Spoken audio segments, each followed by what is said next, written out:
Good morning, and I want to welcome everyone to the third and final webinar in our Roadmap to Carbon Neutrality series. Today, we will dive deeper into the approaches to financing and organizational structures that we have had the experience and have seen in the industry that are working to enable decarbonization and infrastructure modernization, various campuses and district energy systems. So a lot of ground to cover with that topic today. So I'm excited that you can all be with us. And a reminder that this is all tied to our Roadmap to Carbon Neutrality planning program. I'll mention it now just in case folks can't stay with us for the whole webinar, but the deadline for that application to participate in the program is next Friday, August 7th. So we will talk a little bit more about that in the program, but just want to make sure folks have that date on their radar. A few logistics before we get started. The presentation is slated for approximately 30 minutes.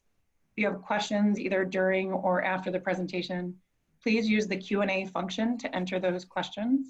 You can enter them anytime during the presentation or during the Q&A session. If we answer a question for you and you have a follow-up, please just go ahead and add it into that function and we will track them there. If there are any problems with the audio or visual technical difficulties with the presentation, please go ahead and note that in the chat and we'll try and help you troubleshoot. Otherwise, we're just happy to be joined today by my Evergreen colleagues for this session who have a tremendous amount of expertise in financing and business development of organizations, as well as bringing the ideas that we have during these kind of projects to fruition, implementation and construction. Andrew Cassett is the Executive Vice President, CFO at Evergreen Energy. He has been with our parent company, District Energy St. Paul, and its affiliate companies since 1990. He is responsible for financial management, project finance, financial strategic planning, financial analysis of business opportunities, forecasting and budgeting, financial risk management, energy rate setting and analysis, energy future contracts, analysis of energy purchases, and investment analysis and management. Andrew, I've always been impressed by you, but I've never tried to say that entire thread before, and just reminds me how much you do for our organization, which is just tremendous. He comes to us with an MBA in finance from the University of Minnesota's Carlson School of Management and a BA in financial economics from Gustavus Adolphus College. And he has earned the Chartered Financial Analyst designation, which I feel like should be a badge that you get to wear during your presentations, Andrew. And we also have Michael Ahern, who is sharing the work he has done to lead Evergreen on our business development and major infrastructure projects. He is the co-developer of our Roadmap to Carbon Neutrality program, so he can speak to that with great expertise. He brings more than 25 years of experience in leading development, engineering, construction, and operations management projects, including oversight of over $1 billion of developments in industry and energy fields with a specific focus in district energy. Luckily with us over the last decade, since joining Evergreen Energy, he's led the development and advancement of community energy systems throughout the US and Canada. They really love them in Canada. And he co-developed this program, as I mentioned, so definitely questions about our work with higher ed would be great, even though not all of our case studies we're going to present today are higher ed specific. So to turn the attention away from our speakers for just a moment, I'd like to talk about our company. If you're not familiar with Evergreen Energy, we're started out of the operations of District Energy St. Paul, which is our parent company and a 501c3 nonprofit utility in St. Paul, Minnesota. Since that time, we've grown to serve 4 other major markets in Wisconsin, California, and Ohio, and up into Duluth, Minnesota with our operations. So operations and management of utility systems is a major component of our business and really where we got started.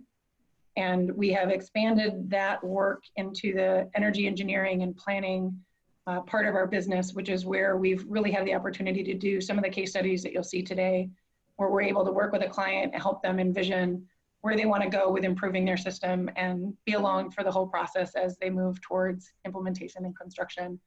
And as we'll talk about today, financing and organizational structures. So a little bit more about the Roadmap program. Hopefully folks have a little bit of a glimpse to this in joining our webinar, but this was a program we launched in 2019. We had been doing a lot of work with higher ed, and as we had learned, there were campuses across the country who have set carbon neutrality goals, had made progress against those goals, most significantly on the electric side of their portfolio. But when you look at it, you see the majority of campuses have not moved past that 50% mark of carbon decarbonization, and the thermal side of this tends to be one of the largest challenges and what most campuses haven't tackled yet.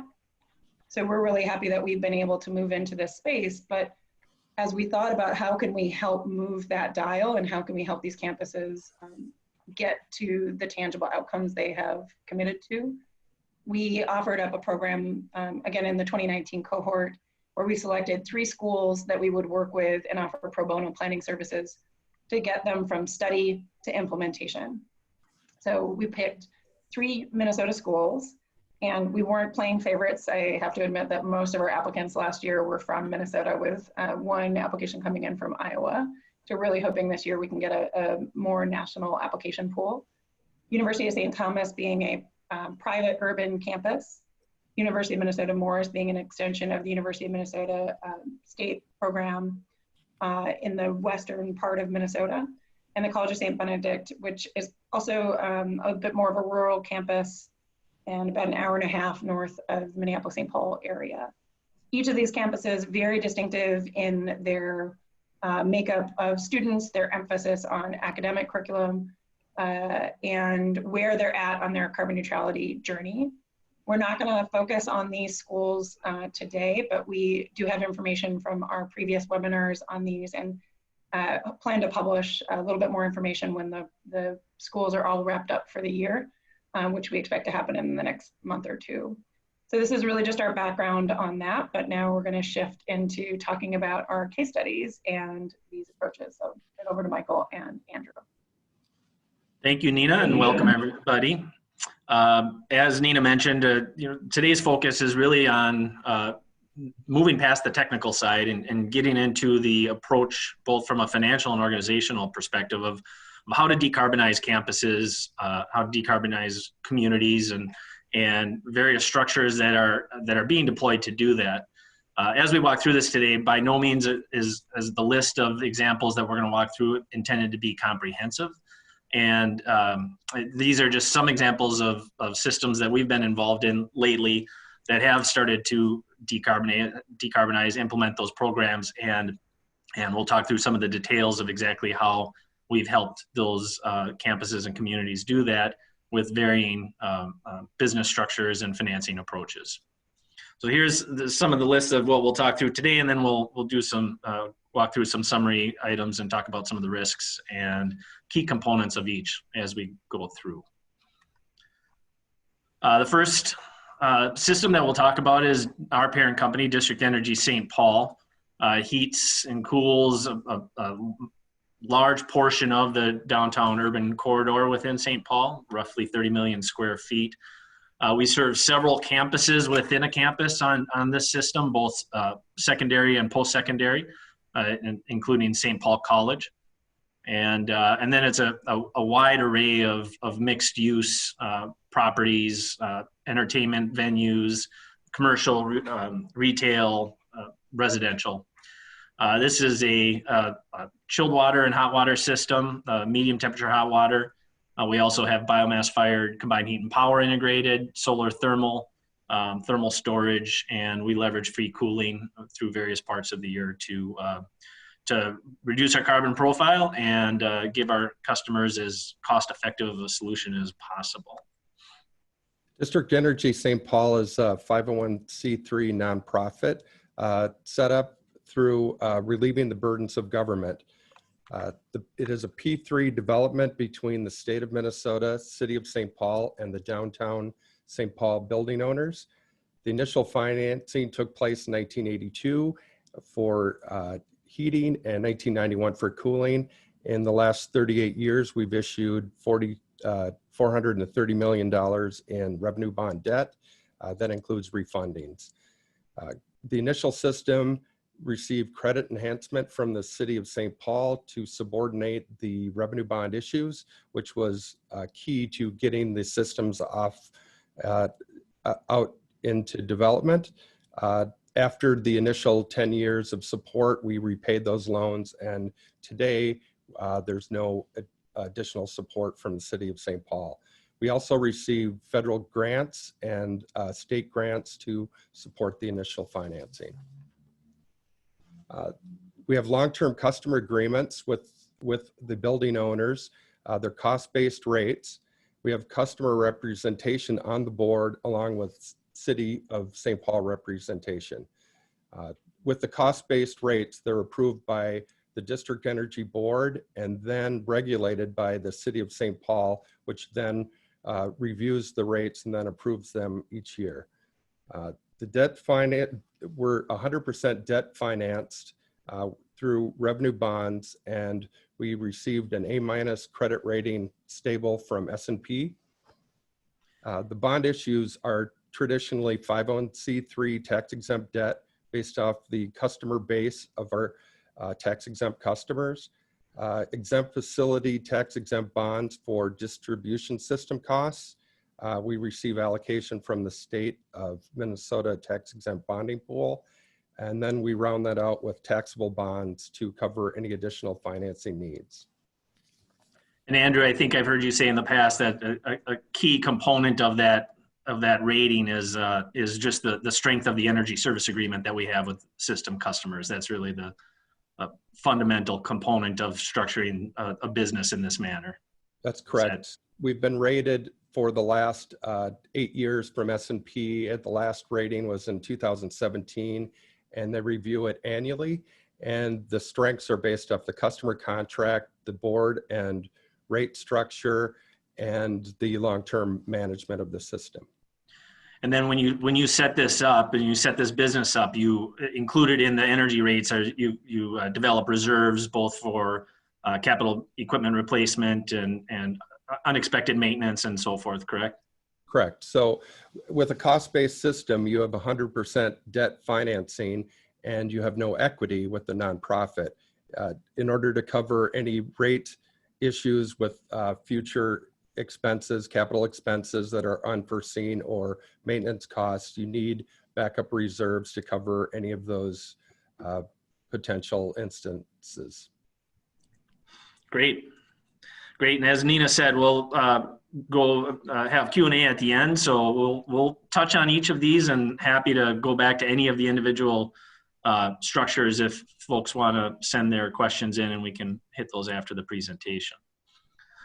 Moving on to Mission Rock Utilities. This is a new utility system that's in development that Evergreen will be the operator manager of, or oversee the operations and management of. We're in collaboration with several partners, the San Francisco Port, the San Francisco Giants, and Tishman Speyer Properties. The Giants and Tishman Speyer actually have formed a business called Mission Rock Partners. San Francisco Port actually owns the land that this new development will be on. It's a 28-acre site. It's going to have roughly 3.5 million square feet of mixed-use development, including, as you note here, 40% affordable housing, which is very important in the Bay Area. The site is literally just across the bay from Oracle Park, where the Giants play. And so whenever you see the home runs going into right field in the bay and right field, that's the bay you see in the picture here. So just walking distance from the ballpark, and a fantastic opportunity to implement some sustainable development goals, both related to the site being carbon free, which we will achieve by leveraging energy from the San Francisco Bay, as well as having the site utilizing no potable water use for non-potable purposes, so irrigation, cooling tower water, and toilet flushing. We will be recycling black water that comes from the properties within the development and recycling it to a point where it can be utilized as that non-potable water to serve those needs. This system is in detailed design. Preliminary construction activities have started on the site, and full construction is expected to commence within the next month or two. And I'll let Andrew talk a little bit about how we're financing this system. Sure. Thank you. We've set this up as a non-stock corporation instead of a 501c3 for a number of reasons, but one being the governance of the system. Since this is a startup system with a small customer base, it was beneficial to go with a smaller board made up of the individual customers. So there's no specific owner of the system with the non-stock corporation. And the agreements are with the individual building owners as well as the master association, which controls the development of all the buildings in the development. We have long-term customer agreements, which are set up as cost-based rates to provide the security for the 100% debt financing, which will likely be taxable and tax-exempt bonds. We are doing a two-part financing for phase one, which will be $25 million of taxable bond anticipation notes, which we are issuing later this fall. And then we'll supplement that with a permanent financing of approximately $40 million prior to commercial operation. When we add the additional phases in the future, will be approximately $70 million in total outstanding debt. Yeah, I think that is a good note to touch on here. So the initial financing helps us put in the first 4 buildings, which is what you see in the rendering here. The expected timeline for the development of the remainder of the site is likely something over a 10-year window, but could be accelerated or could be delayed a little bit, just depending upon the market and how things go. Our district energy system will be in one of these 4 buildings, and then our Blackwater recycling system will be inside another one of those. And then as we expand the system to serve the additional properties, that's the additional financings that Andrew was touching upon there.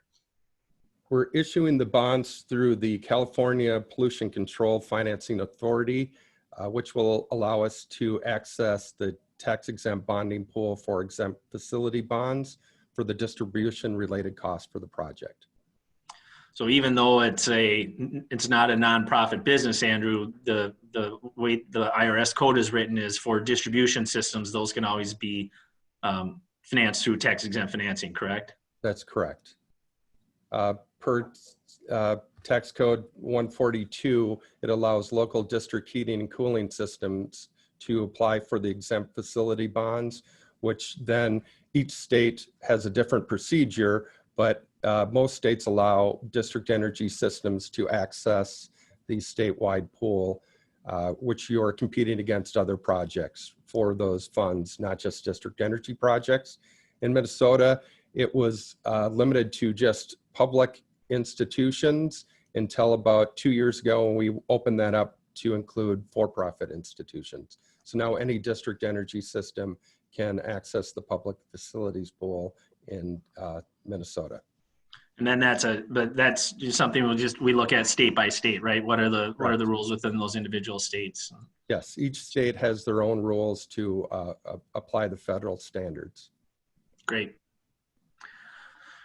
So we'll move on to a 501c3 support organization, and can see this being very applicable for a number of private colleges around the country.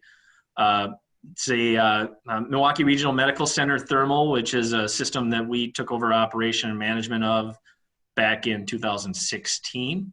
It's a 250-acre campus that consists of 6 different members that operate on that campus, including Freighter Children's Hospital of Wisconsin and the Medical College of Wisconsin. The thermal energy systems were originally built back in '55, coal-fired steam with electric generation, chilled water added in the '70s. Wisconsin Energy purchased it in the late '90s and operated until 2016, at which point they intended to retire the asset. The medical campus needed the heating and cooling coming from that, so they acquired it.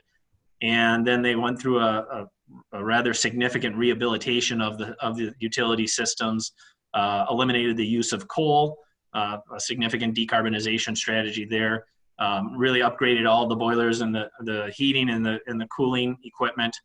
And now we're working on the continued advancement of that system looking at additional opportunities for decarbonization, as well as over the coming years, an expected doubling of the size of square footage on that campus. Milwaukee Regional Medical Center Thermal was set up a few years before the purchase of the system in 2016 as a 501c3 support organization for Milwaukee Regional Medical Center. This allowed the organization to issue tax-exempt bonds for the long-term debt for the system. They currently issue 501c3 debt, and in 2018 issued approximately $216 million worth of debt, which is AA stable rated by S&P.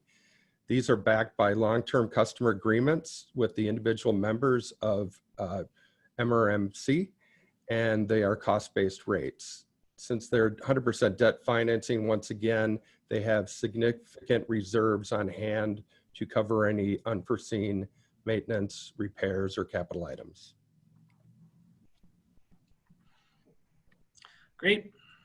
So we'll move away from there and come to Minneapolis, where we're in the midst of developing a new district energy system in the Towerside Innovation District. And this district, as you see on a map, is adjacent to the University of Minnesota. And the area includes a number of properties that are owned by the University of Minnesota Foundation for Real Estate Advisors. The Towerside District itself spans 2 cities, 2 counties, consists of a broad coalition of mission-based and private developers and property owners, and really is on the cusp of significant rehabilitation and investment. So we've been working with this group since 2011, helping them with their district planning. And the fantastic part about the Towerside Innovation District is that they're looking at district systems across the board, not only district energy, but also district stormwater management, district traffic management, district parking. And this broad coalition of individual developers and property owners have had fantastic collaboration and fantastic cohesiveness in staying committed to the sustainability goals and the district goals that they established for this area, both from a building design perspective as well as all of these district systems. The system that we are looking at implementing at Towerside from a technical standpoint is aquifer thermal energy storage, where we will essentially be pulling heat out of buildings and putting it in the aquifer in the summer, and then in the winter taking that heat back out and using it to heat all of the buildings. This technology has been deployed worldwide, but is at this scale has not been deployed in the United States or even in North America. One of the key components of being able to deploy this is you need very low velocity on the aquifer. You don't want to have more than about a foot per day of aquifer flow, so that heat over a 6-month period, that heat never leaves the area. So this was a solution that we want to deploy here because of the fact that the area has a significant amount of magic pack construction in the residential buildings. And this was the most cost-effective means for us to be able to combat the low first cost of magic packs inside those multifamily residential buildings. This organization structure will be a 501c3. Fortunately, there's an existing 501c3 with the Towerside Innovation District, and this will be a subsidiary of that development. The board of the subsidiary will be governed by system customers, community members, and the city of Minneapolis. Once again, there will be long-term customer agreements with cost-based rates. Energy service agreements will include full repayment of debt. And for this, since it's a startup development, we needed backup from the city of Minneapolis through their common bond fund. And we're anticipating to issue up to $22 million worth of debt backed by the common bond fund and the security of the city of Minneapolis through 30-year bond issues. We have not decided at this point whether it will be taxable or tax exempt. That's really will be determined by the bond market at that time and the access to the tax-exempt bonding pools. So this system is targeted for breaking ground next spring. The first properties that it'll serve, which is the Malcolm Yards site, is intending to break ground this fall. We've gone through City Minneapolis subcommittee approvals, going in front of full city council actually this week, and hoping to issue later this year to support being in, having an operational initial system by the fall of next year. So we'll move north of the border now and talk a little bit about a P3 partnership that was deployed to rehabilitate and advance and really transform 5 district energy systems that serve federal buildings in downtown Ottawa, decarbonize them and set them up for growing to serve the privately owned buildings within the community as well. We have been working with the federal government in Ottawa, or the federal government of Canada in Ottawa since 2010, helping them through the planning for this P3 partnership program, as well as all of the technical components of converting from steam to hot water, expanding their chilled water systems, and then integrating carbon-free solutions to serve their energy systems. And just this last year, they successfully transitioned the operation of these systems from federal government to a private partner that will now be operating that system for the next 35 years through a concession agreement. So that partner is making all of the initial investments, and the partner is Angie, of roughly $800 million to $1 billion worth of upfront construction to rehabilitate the chilled water system, convert from steam to hot water, integrate all of the federal buildings with a much more efficient and cost-effective energy system, and then set the system up for integration of biomass and biofuels in the future. This system, or this program, while it worked very well for the federal government, has also been deployed in a number of public institutions around the country here lately.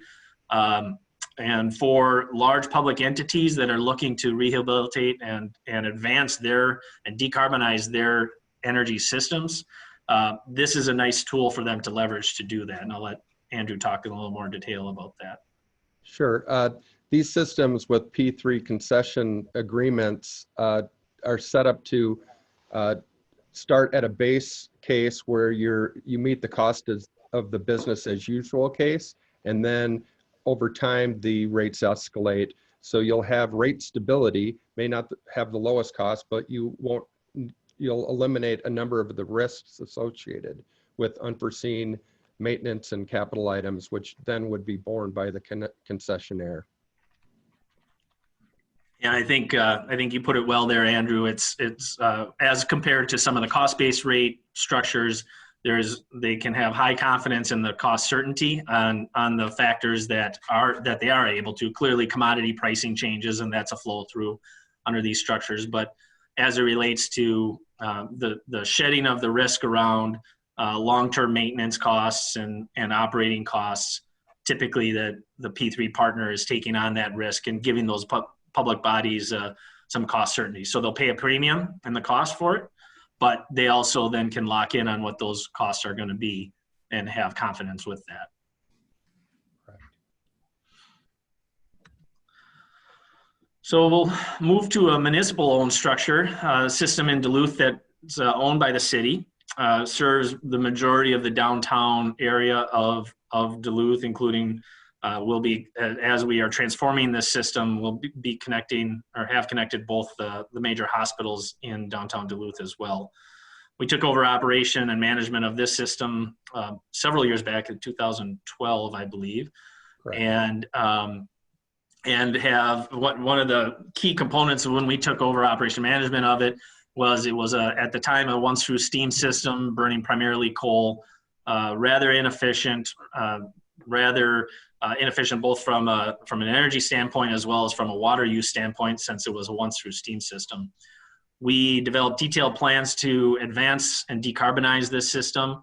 We are in the year 3 of a 3-year transformation of a large portion of the distribution system from steam to hot water, and then going into individual customer buildings and upgrading those buildings, improving their efficiency so that they can be better users of the energy, as well as the fact that then we are not wasting so much water within the energy system.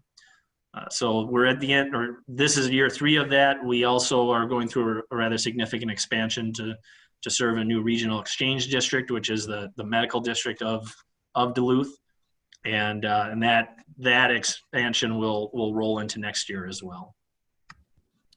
When we took over management of the system, one of the weaknesses at the time was they had short-term customer agreements of 12 to 18 months, which really didn't allow for long-term debt financing.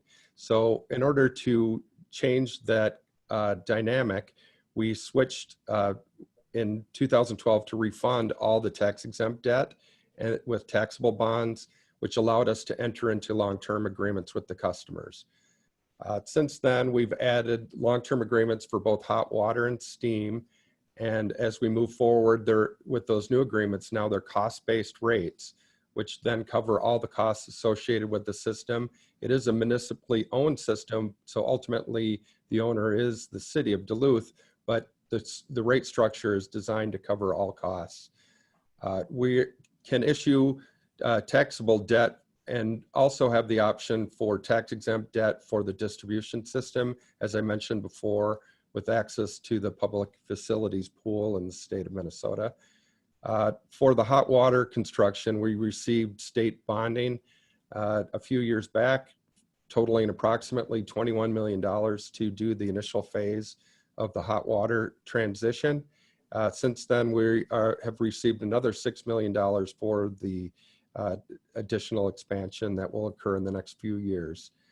The rate structure here is similar to Montpelier, Vermont, Lincoln, Nebraska, and Lansing, Michigan, an organizational structure where you have a municipal system providing energy to long-term customers through customer agreements. I think a key factor here that's really important to talk about, Andrew noted before, the state bonding that was received, that was achieved through a significant development of a significant coalition of community stakeholders in support of that transformation of the system and the decarbonization of it. And that's something I think even colleges, private and clearly public and private colleges can take to heart, is when they are pursuing support to be able to decarbonize it, it can be more about than just the campus, but more so about the community goals and how can you develop a community asset that can help achieve some of the climate action plans that have been established by that local community.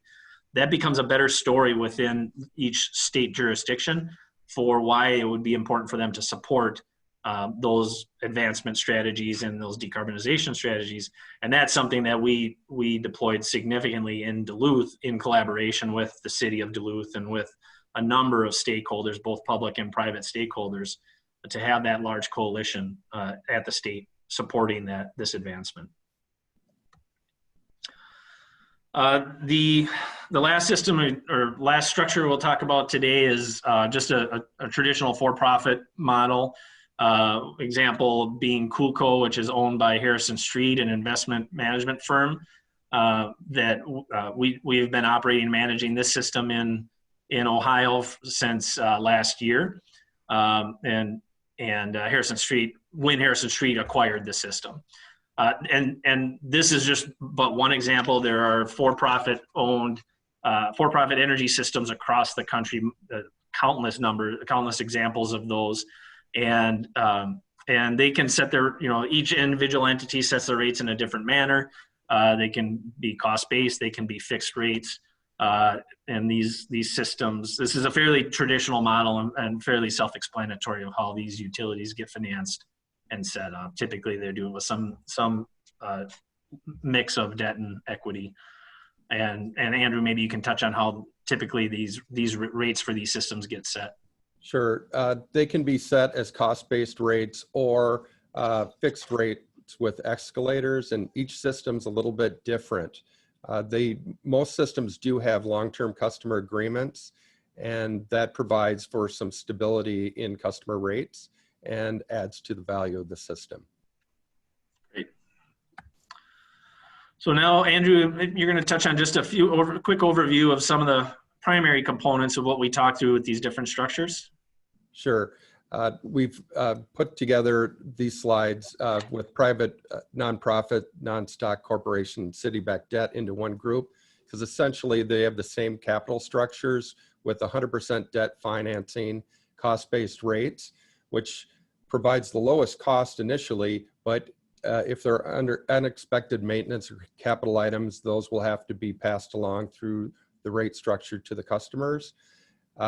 If you're interested in off-balance sheet treatment for the financing and through the customer agreements, you have to structure the customer agreements in a way that it's not a direct obligation for the customer. There has to be the ability to leave the system if services are not provided by the utility. Also, part of the off-balance treatment, it depends on the customer base. The more customers, the better. If you have more than 10% additional customers on your system, that helps. And also board representation. If you have a majority of the board members on this new nonprofit or non-stock corporation, likely you'll have to treat those financing costs on your balance sheet. The 501c3 support organization is similar to the other structure, except it is quite difficult to keep the financing off balance sheet since you're a support organization for the main customer. Here you'll have cost-based rates again, but any unforeseen maintenance or capital costs will have to be passed along to the customers in order to provide the highest quality debt. Municipally owned systems you can structure them with cost-based rates like in the city of Duluth, or you could set the rates like some other systems where they're just set with escalators based off of comparable business as usual costs for other customers. You can issue tax exempt 501c3 debt, but that limits your ability to sign long-term customer agreements. You can access the exempt facility, tax exempt debt for distribution system costs and obviously taxable debt. And municipally owned systems likely have treatment off balance sheet since they are not owned by a nonprofit that would be a support organization. For-profit entities can be structured with both cost-based rates or set rates as with an escalation, as I mentioned previously. You can save on capitalized interest with a for-profit system, and you can implement the system purchase on an accelerated basis. So there's some pluses depending on the transition period for your decarbonization project. If it's a long time period, you may actually save money with a for-profit structure. There's a potential for upfront capital to purchase the existing assets for the system, and off-balance treatment should be likely based off the customer agreements. The P3 developments, generally higher cost of service over the contract, as we mentioned previously, but the concessionaire will bear the rate risks, the cost risks. So that will provide rate stability over the contract term. Potential for upfront capital payments to the existing owners. And one of the drawbacks can be this can take a long time to develop. You go through a process where you're submitting for qualifications and bids, and that can take time and can add to the time period. So it's not quite as fast as a for-profit ownership structure as we previously discussed. Michael? Yeah, so thanks, Andrew, for that great summary. And again, as I noted early in the discussion, by no means was this intended to be a comprehensive list of the different approaches that you can deploy to decarbonize your campus or your community. But certainly these are some options. And also it should be noted that quite often there's a hybrid of these options that could be deployed. So for instance, we're working with Oberlin College right now on their sustainable infrastructure program, which includes achieving carbon neutrality by 2025. And we're leading that program for them, both from a technical design perspective, as well as we're working with their advisors to identify the preferred financing and organizational approach. And they're looking at almost every one of these options as being potential for implementation of that program. But then we've talked about some variations where, for instance, if geothermal solution ultimately is the carbon-free source, we could leverage for-profit investment in the geothermal well field, and they could sell that, a for-profit entity could sell that carbon-free energy back to a nonprofit utility that would serve the campus and the adjacent community. So there are variations of that. There's multiple variations of a P3 partnership that could be deployed to achieve that carbon neutrality on the campus and to invest in their infrastructure so that it is reliable and resilient for the next 35 to 50 years. And it really is about what's most important for that individual campus and the community that is within it. And Andrew, you had some additional notes. Sure. For-profit ownership of a portion of the system allows to access any tax incentives for example, geothermal systems have tax incentives with tax incentives. So with that, you can do a hybrid approach and take advantage of the lowest cost financing. Great, thanks. All right, Nina. Thank you, Michael and Andrew. Even working with you both day to day, it's just great to see the level of consideration and creativity that goes into making these projects happen, and recognizing that a lot of our attendees of the webinar series are working either within higher ed campuses or working with higher ed campuses. We just want to reinforce that all of these solutions can be part of trying to enhance and improve district energy systems, particularly as it relates to having a community partnership at hand with these projects, which we're seeing as a really big element of success. So thank you for that. I'm not going to dwell on the cohort information, just given I want to give some time for Q&A, and we already have 2 questions in the queue. But just to reinforce that the deadline is next Friday, August 7th. And that information is up on our website, or you can email any of us to get more information. So it's a fairly easy, I would say, application. So if you haven't looked at it yet and you're thinking, I don't have time by next Friday, please at least give it a look and consider sharing it with your partners if you haven't already. With that, Michael, if you could advance us one more here. Sure.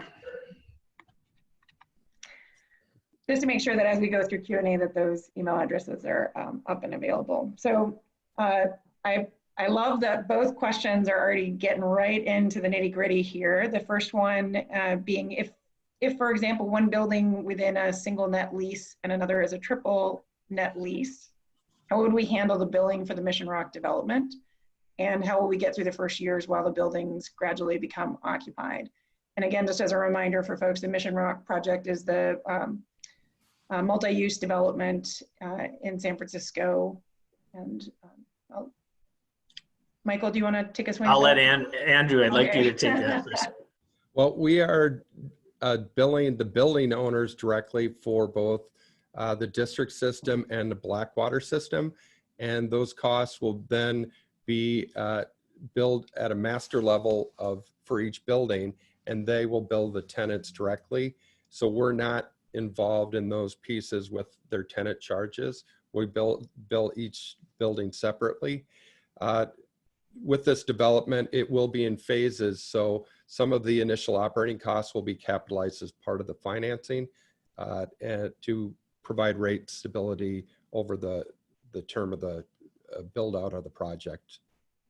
And we, so I think a nuance there that Andrew touched on, but just to give share a little more detail. One of in our conversations with the California Public Utilities Commission, that we had a fairly extensive discussion with them about whether or not this would be a regulated utility.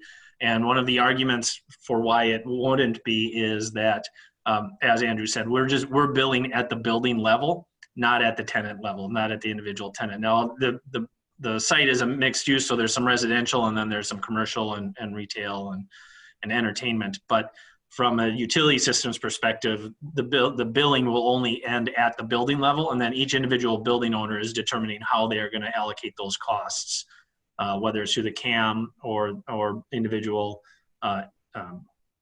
invoicing at the tenant level. In addition to the simplicity of the billing under this structure, it will provide some additional security for the debt in that we're not issuing 50 different invoices and expecting collections from individual tenants.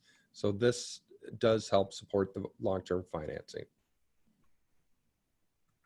Great. So now we're going to pivot a little bit into project implementation processes, and another question related to Mission Rock on the difficulty, or maybe talk a little bit about the steps to get the permission to put a water heat exchanger in for the system for Mission Rock project. Michael, yeah, so it certainly is an extensive process. It's through the Army Corps of Engineers. We've had extensive discussions with them about the process that we will be going through to acquire that permitting.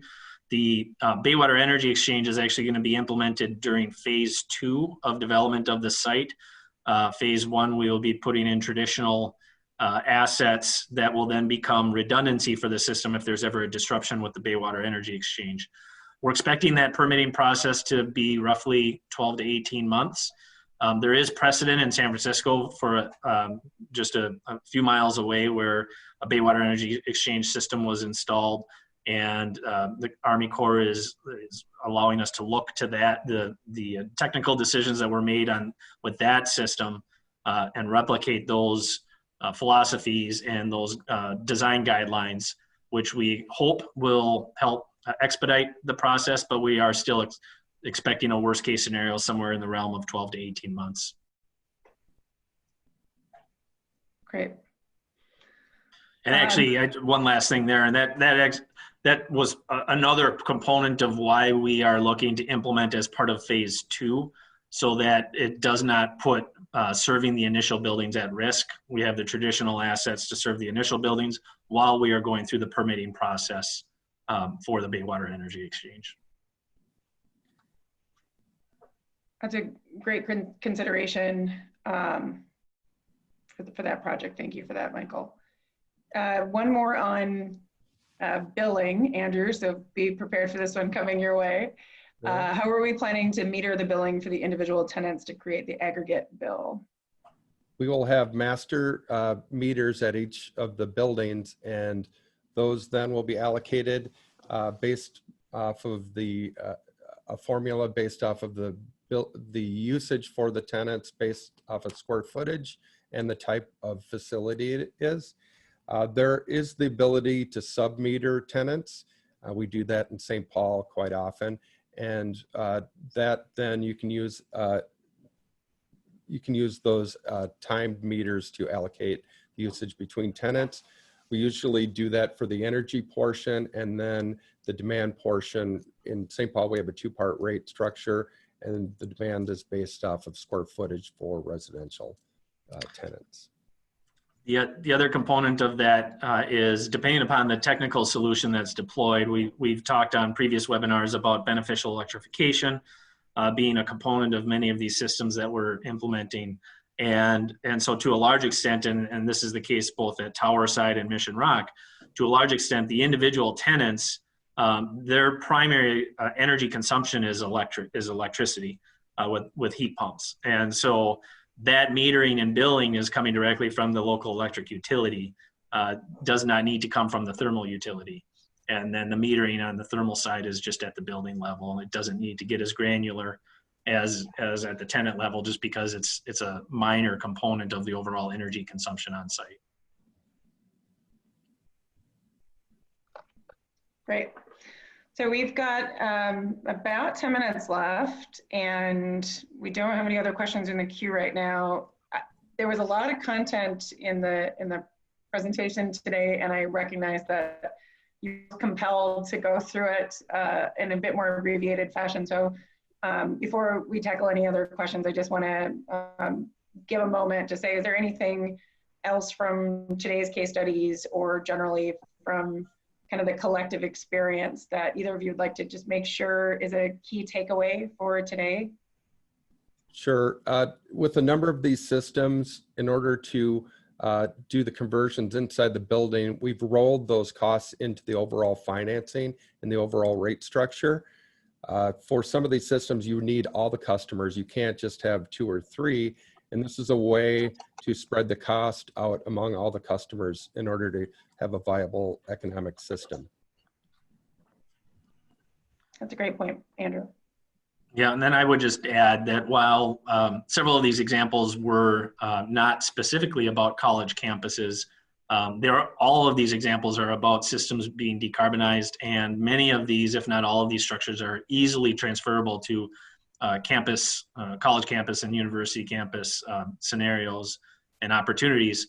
And again, as I noted earlier, it's never a one size fits all. It has to be about the goals of both the campus as well as that local community that campus is within. That's helpful. I'm wondering about, again, as we've kind of made the point with our various efforts, that most of the time we don't have a technology inhibitor, we have a programming or priority or financing inhibitor. And I just want to kind of throw that out there to either validate or debate of how often when we're working on these, does this content that we dealt with today versus any issues with financing a specific technical strategy. I'm confused on the question. Yeah, just making sure that, you know, we're noting here that were any of these projects something where we didn't have a technology to use versus we didn't have the right financing. You know, how often is it really the financial mechanism that ends up being the challenge? Is it 90% of the time? Is it? All of these financial pieces were based off of a project that has been engineered and developed to a point where you can issue long-term debt. With individual technologies, you need some development capital or funding from a source to analyze the different options. So all the financings we proposed here were for the permanent financings. Right. And they don't cover that tougher development, which is part of why we developed the roadmap program, was to tackle that lack of kind of an extra $65,000 to $100,000 sitting in a budget to do this phase of project work. I think that's a key component of it, Nina, that there's always a technical solution. There's always a financing and business structure solution. It's getting that from early concept and then doing the hard work to get it from concept to ready for implementation, and having both the commitment from the stakeholders as well as the financial commitment to be able to do that. Right. We've got a couple of new questions here. One is actually kind of bumps right up against what we were just discussing as far as talking about how we help organizations get through the technical complexity to even start the discussion on these topics. So yeah, and I think that's a broad question, but yeah, but I think the answer there is exactly what this program is about. It's getting the right stakeholders in a room, set some goals, and go through a rather efficient and effective process of identifying the best paths to get to carbon neutrality and to advanced utility systems.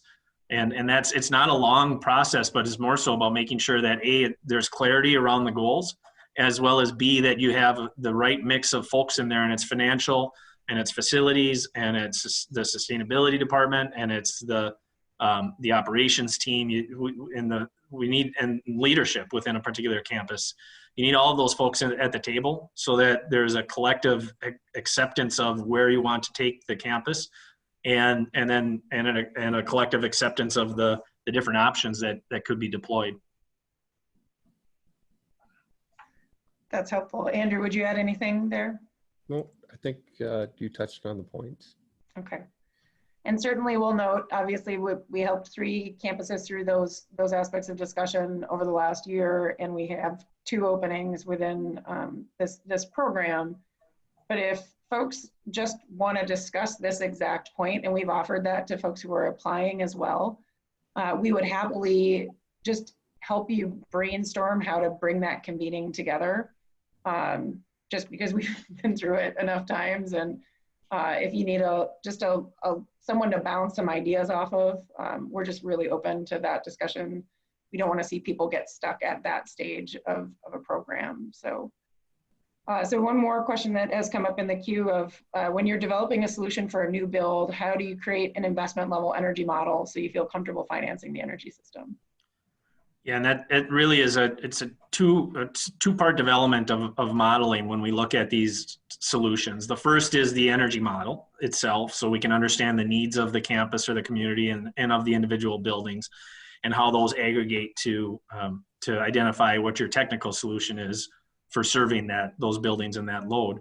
And then it's taking that and rolling it into essentially a life cycle cost analysis that comprehensively looks at cost as under business as usual, under the baseline, as well as each of the different options for advancing the energy system, and what the rate impact would be for the institution, for the buildings, if you were to go to a biomass or a geothermal or a wind-based solution or a solar-based solution, whatever the case may be. So it's building both the energy model and then the life cycle cost analysis that energy model feeds into. Andrew, having built quite a few of these LCCAs on the life cycle cost analysis in your life, anything you'd add there? The initial LCCAs are to screen out different technologies. And once you have that selected and you're going forward to the next stage, you have to develop a more comprehensive financial model, which would more closely be tailored to the financial cash flows of the project and the timing of the project. So you have to add a little bit more detail. So when we worked on Mission Rock project, for instance, the initial models were based off of LCC models, and we've switched that to very complex multi-tab spreadsheets now. And within those lessons learned of anything that's changed most recently that we're really trying to take into consideration? It changes every day. We're continuously learning and improving. Right. Financial markets, the difference between taxable and tax-exempt debt is very small at this point. And it then allows you to issue taxable debt and eliminate some of the reporting items you have with tax-exempt debt. And it makes it a little bit easier if you don't have to go get bond allocation for a project, and it provides more flexibility with customer contracting. Thanks. So I'm going to pitch one last question to you both. In a very uncertain world, anything that you would either predict or highlight as incoming trends that you think are going to be really important to move things forward here? I'll even give an example of where we're using social cost of carbon on some projects as clients, various institutions are valuing, putting a value on carbon pricing. We are looking at some forecasting for green banks. Anything that you see on the horizon that you want to just make a note of that you think is going to be impactful in the next year of this kind of work? I don't. Nobody knows for sure, right? Yeah. I think the risks associated with the project are going to be looked at by the rating agencies, given the current economic situation we're all in. And it's important to set up the organization and reserves in a way that provide the highest quality support to the financing. It's a great answer, Andrew. Well, thank you everybody for joining us today. And thank you, Michael and Andrew, just such a wealth of information and experience here, and just reinforces the fact that there is just not one size fits all solution for any of these projects, whether it's on a technical, financial, organizational front. So really hope that folks recognize that there's some path out there for them that can look differently and that can come together in very different ways. Again, want to encourage folks to think about either applying for or sharing the information about the roadmap application due next week. Please don't hesitate to reach out to us with any other questions or areas of interest. Have a great day. Thank you. Thank you. Thank you.